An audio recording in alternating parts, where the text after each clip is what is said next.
Merci de m'accueillir. C'est avec beaucoup de plaisir en fait qu'on va vous expliquer en fait comment l'électrification, comment les nouvelles technologies, parce qu'il n'y a pas que l'électrification, impactent la conception des véhicules. Et donc, je vous remercie de nous avoir invités pour pouvoir en parler, pour pouvoir échanger avec vous et répondre à vos questions. Donc, Mégane E-Tech 100% électrique a été lancé cette année sur le marché, mais en fait, sa conception a commencé dans les années 2016. Et nous avons voulu prendre et intégrer tout l'avantage des nouvelles technologies dans cette voiture. Et je vais vous expliquer qu'est-ce que ça change pour le client, mais aussi pour les réparateurs ou les assureurs. Donc déjà, cette auto, on l'a voulu innovante, différente, sur 4 aspects principaux. L'architecture, le plaisir de conduite, l'efficience énergétique et puis la connectivité. L'architecture, quand on regarde la voiture, on a un côté différent dans ses proportions.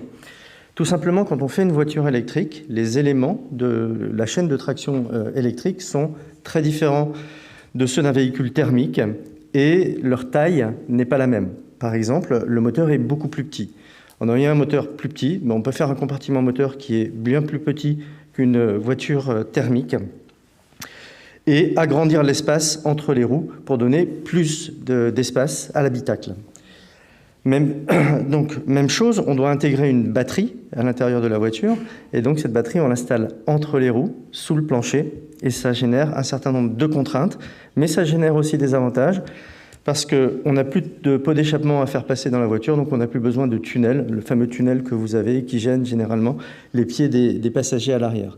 Donc, quand on a commencé à concevoir Mégane, on a pris en compte toutes ces nouveautés pour en profiter et développer une voiture qui ait une architecture nouvelle. Quand on part d'une plateforme thermique pour électrifier une voiture, on ne peut pas le faire parce que quand on a des plateformes qui sont hybrides, parce qu'on a des moteurs thermiques et des moteurs électriques, et par exemple le plancher, au niveau du plancher, on ne peut pas faire un plancher-pas parce que les modèles thermiques vont avoir un pot d'échappement.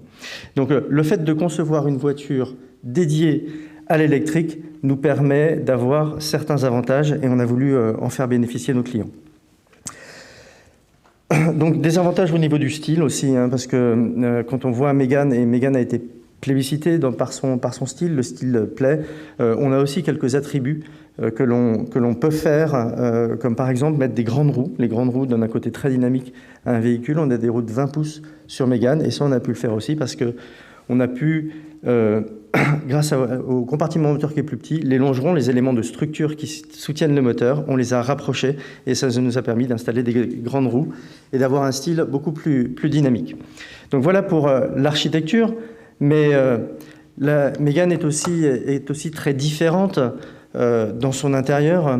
On voit que au niveau du cockpit, c'est les écrans qui occupent et qui attirent le regard et qui occupent de la place à l'intérieur. Donc on a un système, maintenant dans les autos, on a déjà beaucoup de software, c'est plus de 50 calculateurs dans Mégane, des centaines de milliers de lignes de code, mais aussi, c'est pour le client, des systèmes d'infotainment qui se rapprochent de ce que l'on a sur le smartphone ou sur nos tablettes.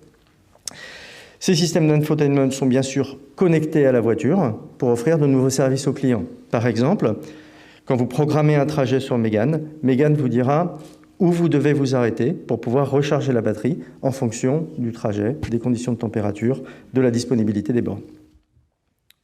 Donc, toutes ces innovations amènent, vous vous en doutez, énormément de changements dans la manière avec laquelle on conçoit les voitures, dans les compétences que l'on doit réunir pour concevoir ces voitures, mais aussi pour les réparer et pour les maintenir.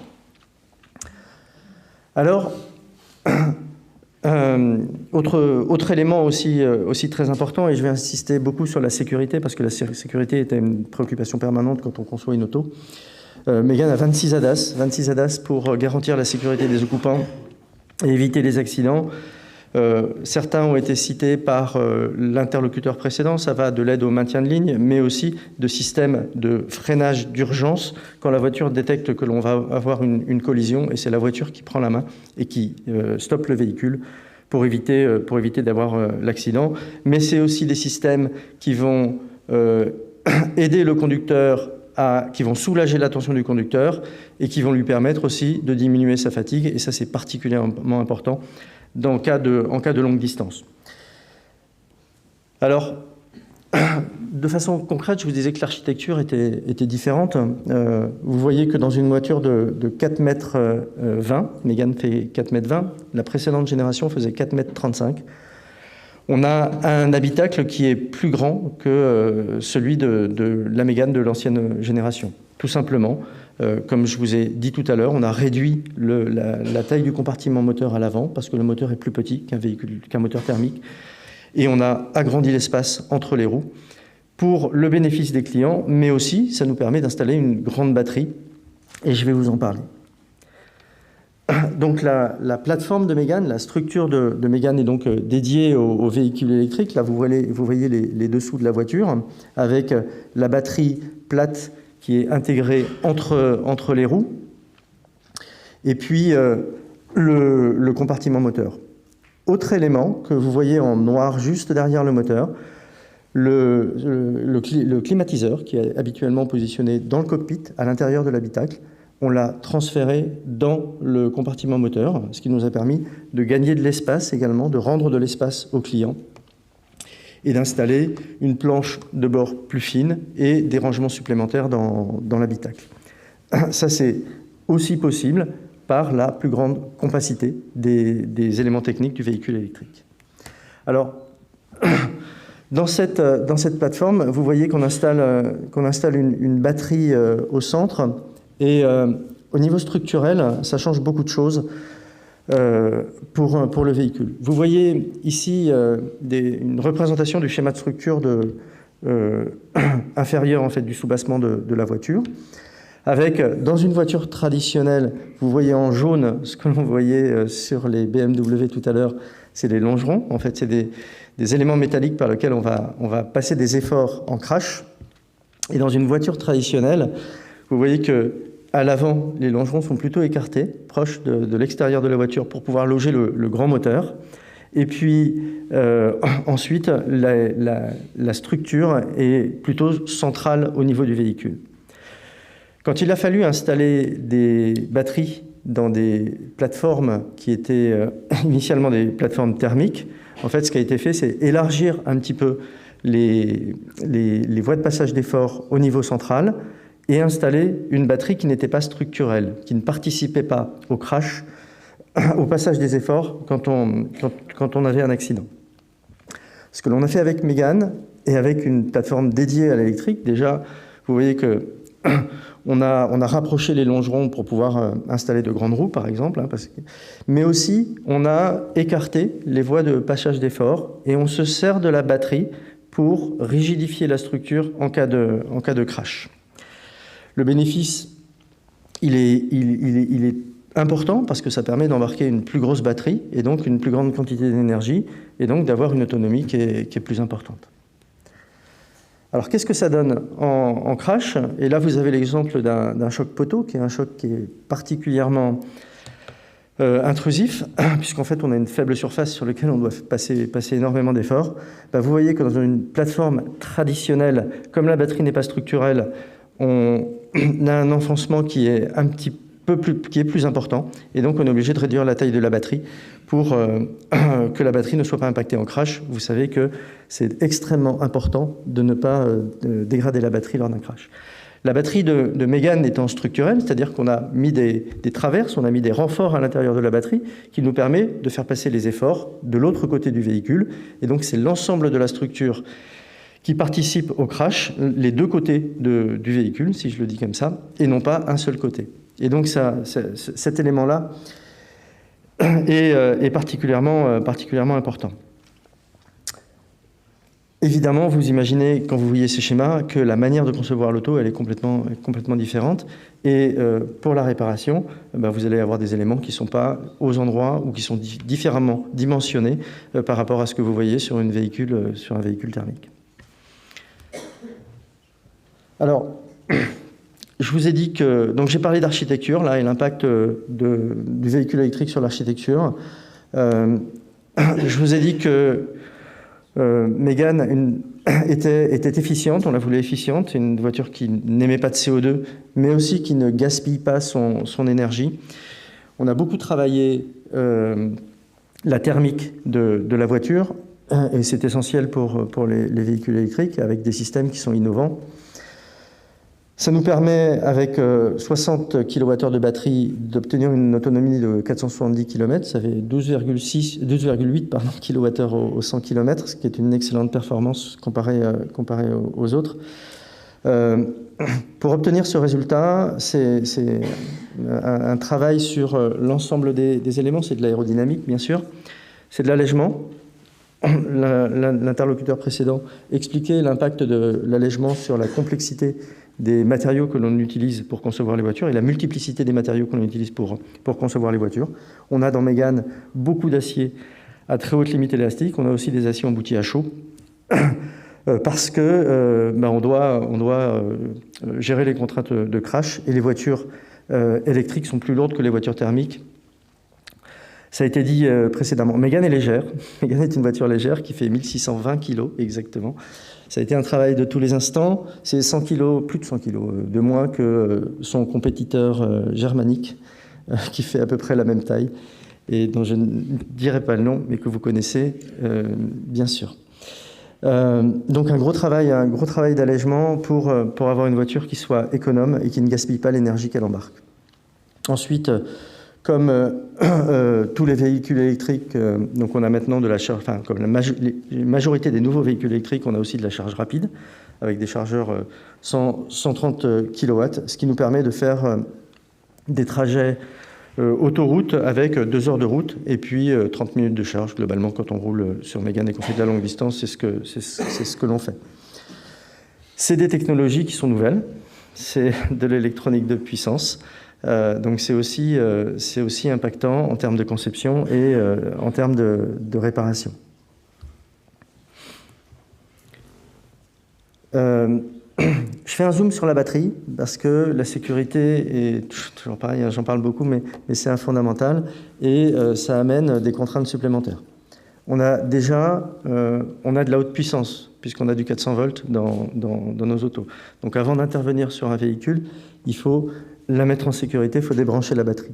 On a développé chez Renault, grâce à l'expérience que l'on a avec Zoé, un certain nombre d'éléments brevetés qui facilitent en fait ces opérations, qui améliorent la sécurité de la batterie. Le premier, c'est ce qu'on appelle le SD switch, donc le switch qui permet de déconnecter la batterie, qui est situé sur Mégane sous le siège à l'arrière, et qui permet très facilement d'isoler la batterie du véhicule et donc de pouvoir intervenir sur la voiture en toute sécurité, sans avoir d'éléments à démonter. Il suffit de soulever la banquette arrière. Donc ça, c'est un élément de facilité pour l'ensemble des personnes qui vont devoir intervenir sur le véhicule. Autre élément unique sur le marché, c'est le Fireman Access que l'on a développé avec les pompiers de Paris, puisqu'on travaille beaucoup avec les pompiers pour développer nos autos, pour intégrer les éléments de sécurité. Et en fait, cet élément nous permet, en cas d'incendie, de noyer la batterie. Vous savez qu'il y a malheureusement dans la presse régulièrement des images ou des articles sur des incendies de véhicules électriques. En fait, une batterie, c'est extrêmement difficile. Quand on a un feu à l'intérieur d'une batterie, c'est extrêmement difficile à éteindre. Et on a développé avec les pompiers ce Fireman Access, en fait, qui est simplement une valve dans laquelle les pompiers peuvent diriger leur lance, et puis ça va noyer la batterie. Et grâce à ça, on est capable d'éteindre un incendie en quelques minutes. Système pour lequel on a eu de la part de la Chine beaucoup de questions, parce que la Chine, allant migrant très vite vers le véhicule électrique, ils étaient très intéressés par ce système. La sécurité, c'est aussi du logiciel, avec la connection box ou bien le battery management system, qui sont en fait où on retrouve de l'électronique. Le battery management system est un calculateur. Grâce à l'expérience de Zoé encore, on a développé des logiciels qui nous permettent de connaître en temps réel l'état de chaque cellule de batterie, ce qui nous permet de savoir si on a un incident, quelle est la cellule et donc quel est le module qui est impacté. Et donc ça permet, en cas de réparation, de ne changer que le module qui est déficient et pas l'ensemble des modules. Donc la sécurité d'une batterie, un élément fondamental pendant la vie du véhicule, et puis pendant sa période de réparation ou pendant sa période de recyclage. Voilà. Alors, on a parlé de nouveautés, mais on n'a pas oublié la réparabilité traditionnelle du véhicule. Vous savez que on mesure la réparabilité de la voiture avec le nombre de pièces impactées et le coût des pièces. Donc, bien sûr, tout ce que je vous ai dit avant vient en plus de ce travail que l'on fait quand on conçoit nos voitures. Et Mégane est très bien positionnée. Vous avez un certain nombre de... La ligne, les points, c'est des compétiteurs véhicules électriques. Ce graphe, ce n'est que des véhicules électriques. Et vous voyez qu'on a positionné Mégane au meilleur niveau du marché. Vous avez sur l'axe des abscisses la classe de réparation et ensuite sur l'axe des ordonnées le coût de réparation. Et vous voyez que le panier de pièces, le coût d'un panier de pièces pour réparer Mégane reste contenu.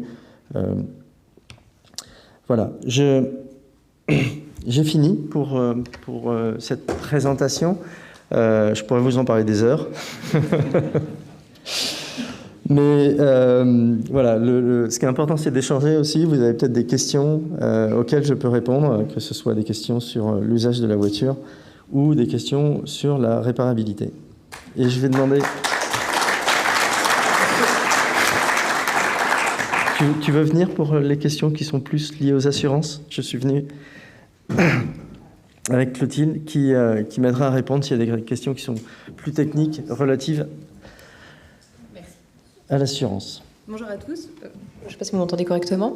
Donc, je suis Clotilde Deimi, je suis en charge pour l'après-vente du groupe Renault et pour la France particulièrement des sujets assurance et assistance. Est-ce que vous avez des questions? Bonjour, Christophe Delcamp, France Assureur. Est-ce que vous pouvez revenir sur un sujet qui nous préoccupe particulièrement, qui est l'incendie des véhicules électriques, alors du véhicule, mais qui va se propager dans les parkings des habitations, et nous parler un peu plus de ce Fireman Access, parce que je ne sais pas trop où il se situe, quel est le délai d'intervention des pompiers pour y avoir accès, techniquement comment ça se passe. Ouais, alors on va revenir si... J'ai pas la main sur les... Ah si, j'ai la main sur les slides, j'avais la zapette, ouais. Je vais revenir sur ce Fireman Access. En fait, il est situé sur le capot de la batterie, hein, donc en partie supérieure. Il est situé sur Mégane sous les sièges. Donc, soit le véhicule, l'incendie a déjà commencé et s'est propagé, et dans ce cas-là, le siège a déjà brûlé. Et dans ce cas-là, le soubassement est directement accessible. Et en fait, il est sur la batterie. On a un trou, je veux dire comme ça, un passage au niveau du soubassement du véhicule, ce qui fait qu'il est apparent quand vous démontez le siège. C'est une valve, la pression de l'eau, tout simplement, faire bouger en fait la valve, et puis l'eau va rentrer dans la batterie. Donc c'est très simple. Ouais. Et c'est spécifique aux véhicules Renault, ou alors c'est une lampe qui va être adaptée à tous les véhicules électriques? Non, c'est spécifique à Renault. C'est une invention de Renault et c'est breveté. Les autres peuvent le copier. Pour l'instant, ça n'a pas été copié. Mais je vous ai dit, on a eu beaucoup de contacts avec la Chine qui étaient très intéressés pour en faire une norme, en fait. Mais pour l'instant, non, c'est pas le cas. Mais c'est quelque chose dont on parle parce que c'est très important. Et on a développé ça, comme je vous dis, en fait, on a beaucoup travaillé avec les pompiers pour développer nos voitures électriques, et c'est des éléments sur lesquels, en fait, on a réfléchi avec eux. Voilà. Monsieur Mandello. Une petite question, quand Renault Zoé est apparu sur le marché, on a découvert une espèce de singularité par rapport à ce constructeur qui consistait à avoir un principe de location de la batterie. C'est quelque chose qui est vraiment une singularité. Est-ce que c'est quelque chose que vous allez continuer à promouvoir ou est-ce qu'on peut considérer que c'est définitivement abandonné ? Ouais, au début, on louait les batteries parce qu'il y avait une appréhension des clients sur le vieillissement de la batterie. Donc Renault étant propriétaire de la batterie, le client n'avait pas à se soucier du vieillissement de sa batterie puisqu'elle était remplacée par Renault. Les gens sont maintenant rassurés sur la durabilité des batteries et puis toutes les retours que l'on a de Zoé, c'est qu'une batterie vieillit même mieux que ce que l'on pensait. Donc il n'y a plus cette appréhension et donc maintenant on vend la voiture avec sa batterie. C'est quelque chose que l'on a arrêté. Ça s'est arrêté, juste pour compléter. Je crois que ça s'est arrêté. En décembre 2020. On l'a même arrêté sur Zoé aussi maintenant. Oui. Il n'y a plus de possibilité maintenant. Il y avait encore une année d'extension pour tout ce qui était Enedis, VIPost, etc., qui ont vraiment des grosses flottes et pour qui ça représentait un changement important. Mais aux particuliers, depuis décembre 2020, on ne peut plus acheter de véhicules avec une batterie en location. Et on peut racheter sa batterie aujourd'hui quand on est propriétaire ? Oui, et on peut par contre procéder à un transfert, c'est-à-dire que si j'ai un châssis avec une batterie en location que je vends, le repreneur peut bénéficier toujours de la location de la batterie puisque c'était initialement prévu. Mais Achat direct, on peut. Si j'ai une Zoé, ça fait 4 ans. Oui, Diac Mobilize Financial Services peut vous proposer de racheter votre batterie. Vous pouvez la racheter tout à fait. D'accord, avec des garanties complémentaires. Alors après, ça sur la partie garantie, normalement c'est une durée de 8 ans. Mais après, bien entendu, il y a une valeur à payer en plus. Mais vous pouvez aussi acheter une Mégane. Oui, Patrick Poincelet, président de la branche VHU chez Mobiliance. Certains de nos collègues ont voulu réparer en VEI des Zoé avec des batteries en location et ils ont eu beaucoup de problèmes, et même été obligés de faire des contentieux pour que Renault accepte de leur relouer une batterie. Et où en est-on aujourd'hui ? Vous voulez dire qu'il y avait un châssis avec une batterie déjà en location pour obtenir une nouvelle batterie ? Oui, le véhicule, on parle de VEI, de véhicule économiquement classé véhicule économiquement irréparable. Renault a récupéré sa batterie puisque c'était un véhicule avec une batterie en location. Ce véhicule a été réparé avec un suivi d'experts et un certain nombre de nos collègues qui ont voulu en réparer ont eu beaucoup de soucis et même un refus catégorique de Renault de relouer des batteries sur ces véhicules. Alors c'est ce qui est en place côté MFS, donc Mobilize, c'est qu'on ne remet pas de batterie sur un châssis qui a été déclaré VEI. Alors après, il y a effectivement certains cas où ça a été accordé, mais dans le process, initialement, quand le véhicule est sorti du circuit, étant donné qu'il est déclaré VEI et qu'il n'y a plus de nouvelle batterie associée à celui-ci, il n'y a pas de remplacement accepté. Je rappelle que c'est quand même un véhicule qui a fait l'objet d'un suivi d'experts et réparé par un professionnel. On est dans un véhicule classé économiquement irréparable, pas un véhicule classé techniquement irréparable. Donc c'est bien un abus de... Après, je veux bien si c'est possible, Rodolphe, qu'on échange sur ce cas-là et avec directement la partie Mobilize pour exactement connaître leur position et sur quoi c'est basé. Je crois que j'ai posé la question qui fâche. Ah non, pas du tout. C'est juste que je ne peux pas vous répondre de bêtises. Je crois que la journée SRA crée des rendez-vous, c'est bien. C'est aussi fait pour ça. Moi, j'ai 2 petites questions. Par contre, le Fireman Access, il prévient pas les retours de feu éventuels et la mise sous observation de la batterie et la mise à l'écart de la batterie. On est bien d'accord. C'est pas la recette magique non plus par rapport à ça. Non, c'est pas la Parce recette qu'elle est magique. mise des pompiers aussi, d'ailleurs. Ouais. Non. En cas de problème dans la batterie, c'est le BMS, donc le calculateur de la batterie, qui va détecter un problème et qui va informer le conducteur. Voilà. Peut-être une dernière question un peu plus prospective. Ah pardon, oui, je vous tourne le dos de ce côté-là. C'est pas bien. Non, je vous laisse la parole. Vous avez des questions bien plus pertinentes que les miennes. Allez-y. Je ne sais pas si c'est bon. Bonjour, Nuno Borges, Generali. Juste, je voulais savoir, il y a quelque temps, on avait été conviés par Renault, donc le SRA au Technocentre. Et il n'était pas prévu dans le cadre de la méthodologie de remise en état d'un véhicule Z2 d'avoir un décélomètre ou un capteur à l'intérieur de la batterie qui permette de savoir si cette batterie était intègre, notamment en cas de déclenchement d'airbag. Est-ce que c'est le cas aujourd'hui? Oui, c'est toujours le cas. On travaille beaucoup sur ces sujets-là. Mais encore une fois, la safety est un élément de préoccupation majeur pour nous. Et en cas de choc, une batterie peut avoir été dégradée et ça peut ne pas se voir. Aujourd'hui, on n'a pas trouvé la méthode fiable pour être sûr, avec un taux de fiabilité qui est celui que l'on applique en première monte. On n'a pas trouvé de méthode pour garantir que la batterie n'a pas été impactée. Nous n'avons pas, chez Renault, eu de problème d'incendie, des problèmes de thermique, contrairement à certains concurrents. Et on tient à garantir en fait la sécurité de nos autos. On a un très haut niveau de fiabilité sur un certain nombre de composants, que ce soit de la sécurité physique sur des composants physiques ou de la sécurité logicielle. Et on applique des normes plus sévères que certains de nos concurrents et c'est quelque chose auquel on tient et on ne veut pas déroger à ça. Une problématique d'incendie sur une voiture est un événement tellement grave qu'on ne peut pas se permettre en fait de faire des compromis. Voilà. C'est pour ça qu'on a cette politique-là. On a passé des heures sur ces sujets-là. J'entends, mais en termes de coût, ça pique. Oui, mais le coût d'une vie humaine n'a pas de prix. Certes, comme pour les autres. Mais pour nous aussi, c'est un élément de préoccupation, parce que évidemment, économiquement, c'est lourd, mais vu les enjeux en termes de sécurité, on peut pas faire de compromis. Je sais que certains en font, mais nous, non. Nicolas Giraud du J2R.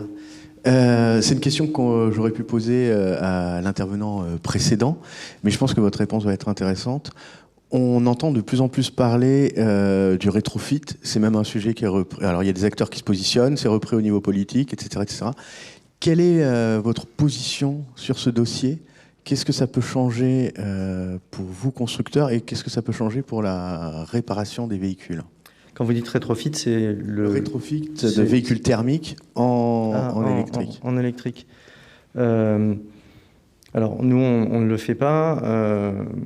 La réponse, elle est finalement assez simple. C'est qu'on ne peut pas embarquer une grosse batterie quand on rétrofit une voiture. Donc, on peut le faire pour un usage quotidien, mais on n'aura pas un usage polyvalent d'une auto. Donc, c'est la contrainte, en fait, du rétrofit. Monsieur. Bonjour. Allô. Bonjour, Henri Lacasse, représentant du groupe VOE en Belgique. En fait, quel est le niveau de compétences requis de vos réparateurs pour réaliser des réparations sur Mégane e-tech, mécanique, électrique ou carrosserie? Là, tu sais peut-être répondre. Alors, il faut que les formations électriques soient faites. Alors, je ne sais pas si ça a évolué ou pas récemment, mais dans un premier temps, les Mégane, dès lors qu'elles arrivaient à l'atelier, que ce soit pour une panne ou pour un sinistre, la techline côté Renault était systématiquement prévenue pour également intervenir en support, puisque nouveau véhicule, nouveau process, batterie beaucoup plus lourde, comme tu le disais tout à l'heure, que les véhicules précédents, donc des équipements supplémentaires. Donc aujourd'hui, c'est uniquement une habilitation à intervenir sur les véhicules électriques, donc l'habilitation orange, comme ceux qui l'ont pour la Zoé ou les autres véhicules. Comment? Pas de... C'est un véhicule électrique. Oui, bonjour. Donc maintenant, je me présente. Jean-Marc Donatien, président national des carrossiers Mobiliance. Est-ce qu'on va vers une habilitation type Tesla sur les nouvelles voitures électriques? Est-ce que c'est déjà prévu dans votre système? De mon côté, j'ai pas d'infos dans ce sens-là. Alors, je connais pas l'habilitation Tesla, donc je sais pas répondre. Mais 150 000 €, c'est tout? Ah d'accord. Non, déjà, Tesla fait certaines choses dans la conception des autos qui dégradent la réparabilité de l'auto ou son recyclage. Chose que on ne comprend pas. Parce que quand on a un grand nombre de véhicules, c'est peut-être la jeunesse de Tesla, en fait, qui n'a pas à gérer un parc de dizaines de millions de voitures. Mais la réparabilité et le recyclage sont des éléments qui sont importants. Ils ont notamment des éléments de structure qui sont moulés et pas soudés. Vous connaissez probablement l'unité arrière de Tesla. D'un point de vue recyclage et réparabilité, ça fait pas sens, en fait. Vous avez le droit de tweeter cette réponse, d'ailleurs. Juste une petite dernière question, peut-être c'est un peu plus prospective, bien que vous le fassiez déjà sur les VUL. Est-ce que la pile à combustible, l'hydrogène, ça change aussi votre façon de concevoir le véhicule, ou alors dans la mesure où c'est aussi un véhicule électrique, finalement, le capital expérience est à peu près le même? Je schématise énormément, évidemment. Non, bien sûr, ça va changer un certain nombre de choses parce que les technologies ne sont pas les mêmes. Il va falloir implanter un réservoir. Chose que l'on n'a pas dans une voiture électrique. Donc oui, ça va de nouveau impacter l'architecture des voitures. Pour garder une habitabilité, ça va être le gros enjeu du coup avec ça. Ouais, c'est une voiture, c'est comme une maison en fait. Quand on fait le plan, il faut pouvoir loger en fait tous les éléments, que ce soit du chauffe-eau en passant par la cuisine en fait. Si je prends une image, et donc l'implantation des différents composants dans le véhicule est fondamentale pour trouver cet équilibre en fait entre la technique et puis l'espace que l'on génère pour les occupants. Donc oui, on aura impacté un réservoir, donc ça prendra de la place qu'on n'a pas aujourd'hui dans une voiture électrique pure. Merci beaucoup à tous les deux. Je crois qu'on peut les applaudir à nouveau.